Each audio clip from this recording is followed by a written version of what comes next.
بسم اللہ الرحمن الرحیم۔ کتاب الحظر والاباحہ، بالوں اور ناخنوں سے متعلق مسائل کا بیان اور اس سے متعلق احکام۔ پچھلی مجلس میں بات شروع ہوئی تھی بالوں سے متعلق جو شرعی احکامات ہیں اور ایک مسلمان کے لیے اپنے جسم کے بالوں سے متعلق جو ضروری مسائل ہیں اس پر کچھ مسائل آپ کے سامنے بیان ہوئے تھے۔ مرد کے لیے سر کے بال کس طرح رکھنا ہے، اس کا سنت طریقہ کیا ہے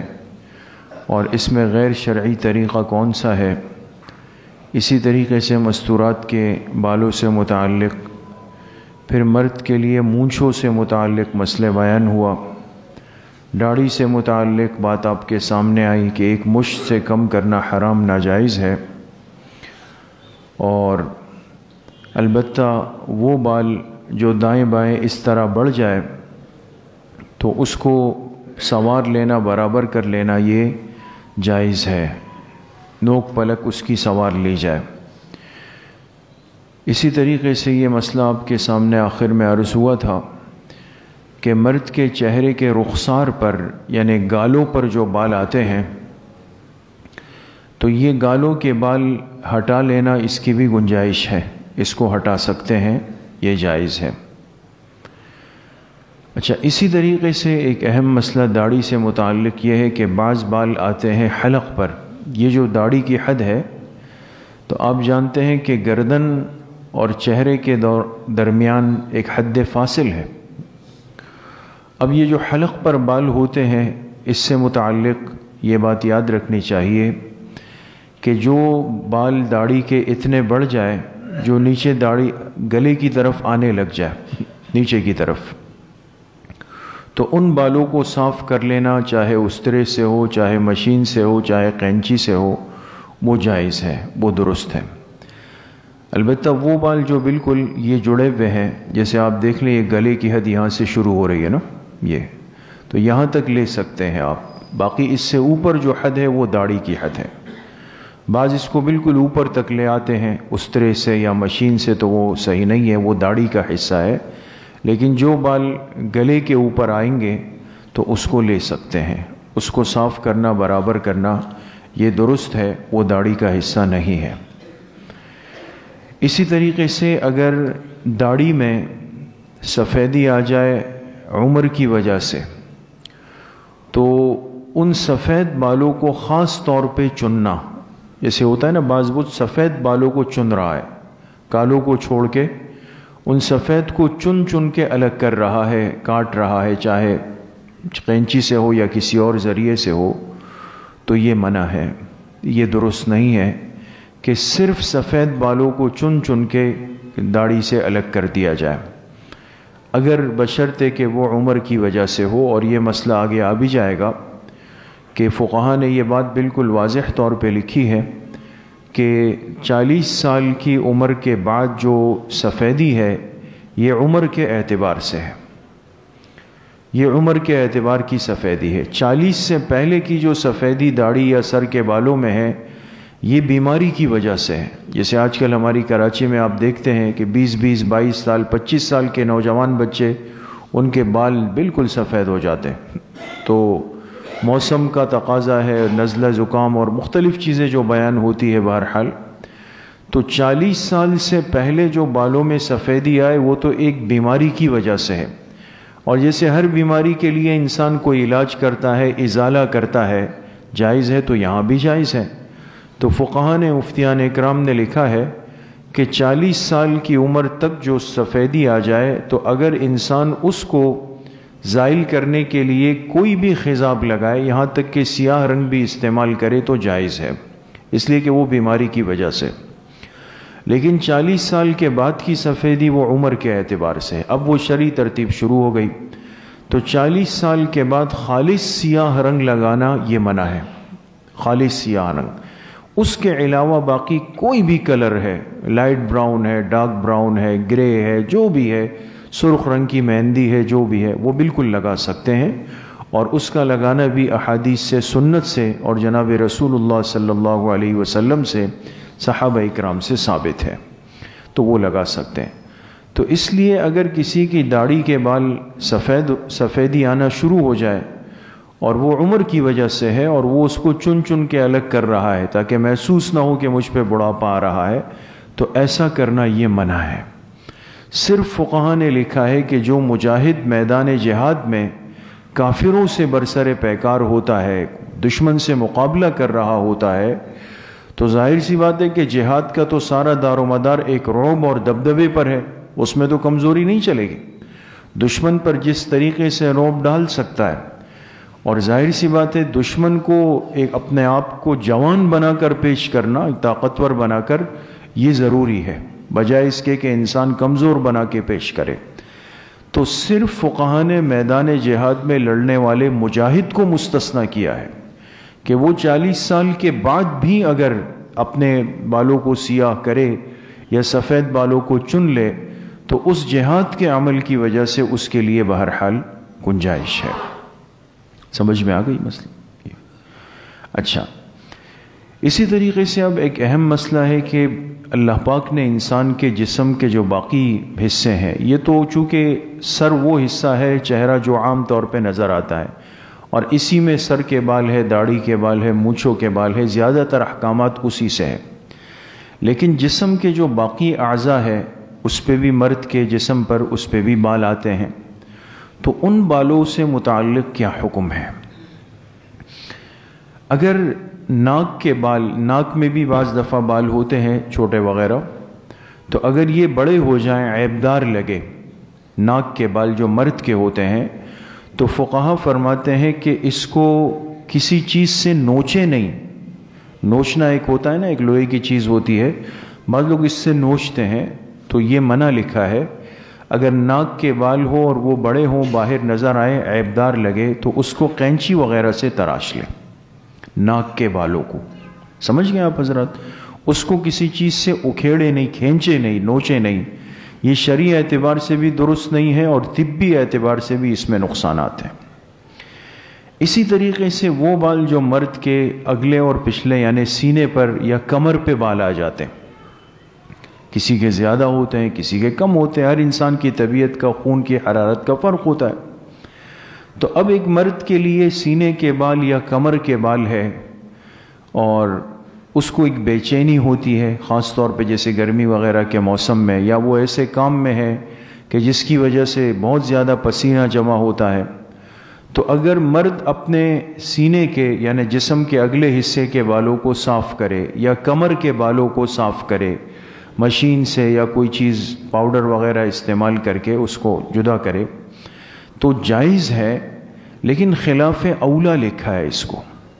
یہ خلاف اولا ہے، پسندیدہ نہیں ہے، لیکن اگر کوئی کسی عذر کی وجہ سے، جیسے میں نے عرض کیا کہ انسان کو بوجھ لگتا ہے، گرمی لگتی ہے، پسینہ زیادہ آتا ہے، کام میں تکلیف ہوتی ہے،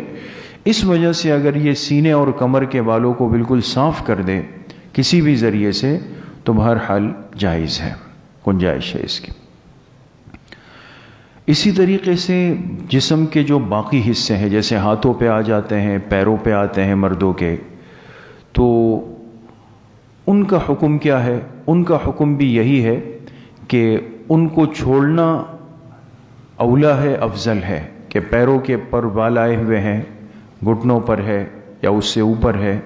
اسی طریقے سے ہاتھ پر ہے، تو ان کو چھوڑنا جائز ہے،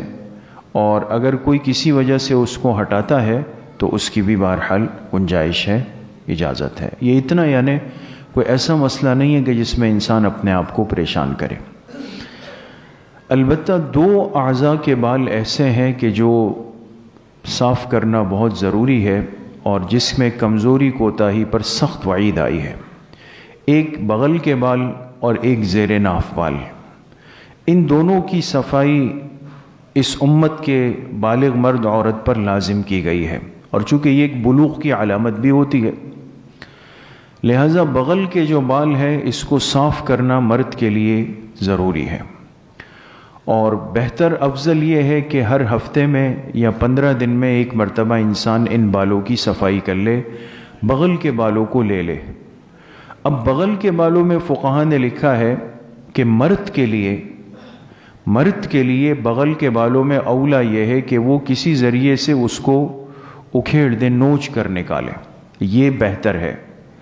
اور اس صورت میں اس کے اور بھی فوائد لکھے ہیں کہ وہ جلد جو ہے وہ بھی مضبوط رہتی ہے، سیاہی نہیں آتی اس میں، یہ بال اتنی جلدی نہیں آتے پھر۔ لیکن ظاہر سی بات ہے اس کے لیے ایک دل گردہ چاہیے کہ بال کو انسان کسی چیز سے نوچ کر اکھیڑ کے نکالے،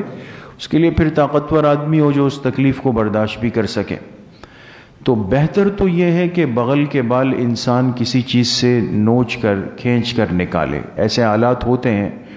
اور لکھا یہی ہے علماء نے کہ جب انسان 2-3 دفعہ کر لیتا ہے تو عادی ہو جاتا ہے اس کا، پھر مشکل نہیں ہوتی۔ لیکن اگر تکلیف ہو اور انسان اس کو استرے سے بلیڈ وغیرہ سے صاف کرتا ہے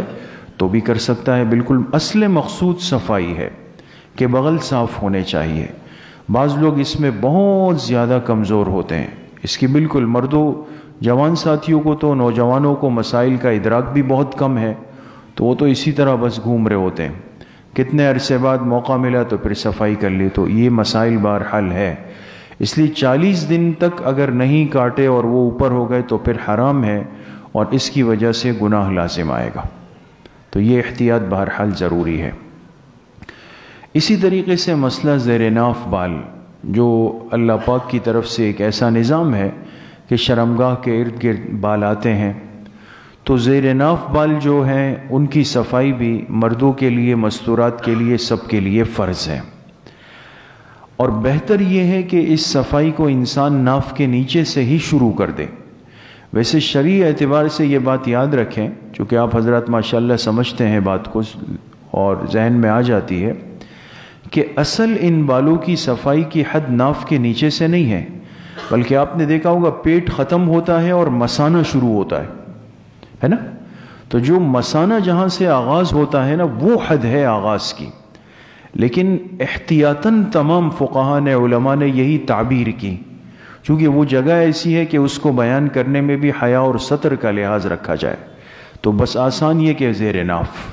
جہاں سے ناف کے نیچے کی حد ہے، تو افضل اور بہتر یہ کہ ناف کے نیچے سے ہی ان بالوں کی صفائی کرے، اور پھر جہاں جہاں تک وہ بال ہے پورے مثانے پر، شرمگاہ کے ارد گرد ہے، اسی طریقے سے بڑے تقاضے کی جگہ پر ہے تو ان کو بھی احتیاط کے ساتھ صاف کرنا بہت ضروری ہے، اس لیے کہ وہ جگہ نجاست کی ہے۔ انسان جب بڑے تقاضے کے لیے بیٹھتا ہے اور وہاں پر بال ہو تو بہت بڑا اندیشہ ہے کہ نجاست کے ذرات اس میں چپک جائے، پھنس جائے، اور ہم یہ سمجھے کہ چلو بھئی صفائی ہو گئی، ہم تو پانی ڈال کے اٹھتے ہیں آج کل، وہ احتیاط تو نہیں ہے کہ پہلے ڈھیلا استعمال ہوتا تھا پھر پانی اچھی طرح، اب تو بس بیٹھے اور اٹھے، تو یہ خطرہ ہوتا ہے کہ ان بالوں میں نجاست کے ذرات پھنس جائیں گے۔ اس لیے وہ بال جو بڑے تقاضے کی جگہ کے اطراف میں آئے ان کی صفائی بھی ضروری ہے، لیکن چونکہ وہ انسان کی نظروں سے اوجھل ہے تو احتیاط کے ساتھ کہ انسان اپنے آپ کو بھی اذیت تکلیف میں نہ ڈال دے۔ ایک بات تو زیر ناف بالوں کی صفائی مرد کے لیے، عورت کے لیے یہ فرض ہے، ضروری ہے۔ اس میں بھی افضل یہ کہ 1 ہفتے یا زیادہ سے زیادہ 15 دن، ورنہ آخری حد کتنے دن ہے؟ 40 دن۔ 40 دن کے بعد پھر یہ شخص گناہ گار ہے، سخت گناہ ہے۔ یہ مسئلہ بھی سمجھنا، اپنی اولاد کو سمجھانا بہت ضروری ہے۔ پھر مرد کے لیے فقہاء نے لکھا، مردوں کے لیے، کہ زیر ناف بالوں کی صفائی میں اولا یہ ہے کہ استرے یا بلیڈ کو استعمال کیا جائے، جیسے عام طور پہ کرتے ہیں، سمجھ گئے؟ اب دیکھیں بغل میں استرے کا استعمال افضل نہیں تھا، لیکن زیر ناف میں استرے اور بلیڈ کا استعمال کرنا افضل ہے، اور حدیث پاک میں صاف الفاظ ہیں کہ آپ علیہ السلام حداد استعمال کرتے تھے، یعنی لوہے سے بنی ہوئی چیز، جیسے بلیڈ ہے یہ بھی لوہے سے بنا ہوا ہے، تو اس کو استعمال کرنا مرد کے لیے افضل یہی ہے کہ وہ اس کو استعمال کریں، اور طبی اعتبار سے بھی اس کو لکھا ہے کہ اس کے بڑے فوائد ہیں مردوں کے لیے۔ البتہ مستورات جو ہے وہ اپنی سہولت کے اعتبار سے جتنی چیزیں آج کل بازار میں رائج ہے، کریم ہے، لوشن ہے، پاؤڈر یا جو بھی چیز ہے، وہ استعمال کر کے صفائی کرے۔ اسی طرح اگر کسی مرد کے لیے استرے کے استعمال میں تکلیف ہے یا ضعف اتنا بڑھ گیا ہے کہ ہاتھ پہنچانا یا اچھی طرح صفائی کرنے میں زخم لگنے کا اندیشہ ہے، تو اگر مرد بھی ان چیزوں سے فائدہ اٹھائے جو آج کل جدید چیزیں آتی ہے، آپ جانتے ہیں کہ یہ چیزیں دستیاب ہوتی ہے، تو اگر کوئی کریم ہے یا پاؤڈر ہے اور یہ چیزیں اگر ہے اور اس کو انسان استعمال کر کے بالوں کی صفائی کر لے تو مقصود اس سے بھی حاصل ہو جائے گا۔ سمجھ میں آ گئے؟ تو یہ دو بال اعضاء کے ایسے ہیں کہ جن کی صفائی ستھرائی بہرحال ضروری ہے، اور اس میں کمزوری دکھانے سے بڑا خطرہ ہے کہ اس میں نجاست پھنس جائے، اٹک جائے، اور پھر سارا نمازوں کا، طہارت کا دار و مدار اسی پر ہوتا ہے۔ تو آج کل چونکہ یہ گناہوں کا ماحول ہے اور ہمارے بچے خاص طور پہ نوجوان وہ مسائل کہاں سیکھیں گے، وہ مسجد ہی آنے پہ تیار نہیں ہے، تو گناہوں کو دیکھ کر بری مجلسوں اور صحبتوں میں بیٹھ کر جو ہے کوئی چیز سیکھی نہیں۔ تو اب ان بالوں کی صفائی ہے، طہارت ہے، نظافت ہے، سارے معاملات ہیں انسان کے ساتھ جڑے ہوئے ہیں، تو اس لیے تو خود بھی ان مسائل کو اچھی طرح سمجھیں اور اپنے بالغ بچوں کو خاص طور پہ مسجد کے ماحول میں لائیں، ایسی مجلسوں سے جوڑیں۔ بعض دفعہ انسان خود نہیں بول سکتا، اور ظاہر سی بات ہے ایک حیا کا معاملہ ہے، شرم کا معاملہ ہے، تو مجالس سے ان کو جوڑیں، علماء سے جوڑیں، دین کے ماحول سے ان کو جوڑیں، تاکہ یہ مسائل ان کے سامنے آئے اور ان کے لیے بھی ان مسائل کو سیکھ کر اس پر عمل کرنا آسان ہو جائے۔ تو یہ بہرحال بالوں سے متعلق تھے۔ اب جو آگے مسائل وہ ناخن سے متعلق ہے، وہ انشاءاللہ آئندہ مجلس میں اللہ پاک مجھے بھی آپ سب کو صحیح عمل کی توفیق نصیب فرمائے۔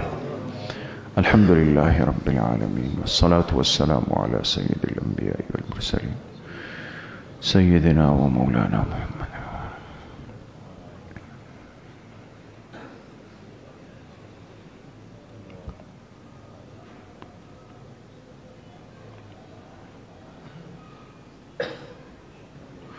وصلی اللہ وسلم علی نبینا محمد وآلہ وصحبہ اجمعین برحمتک یا ارحم الراحمین۔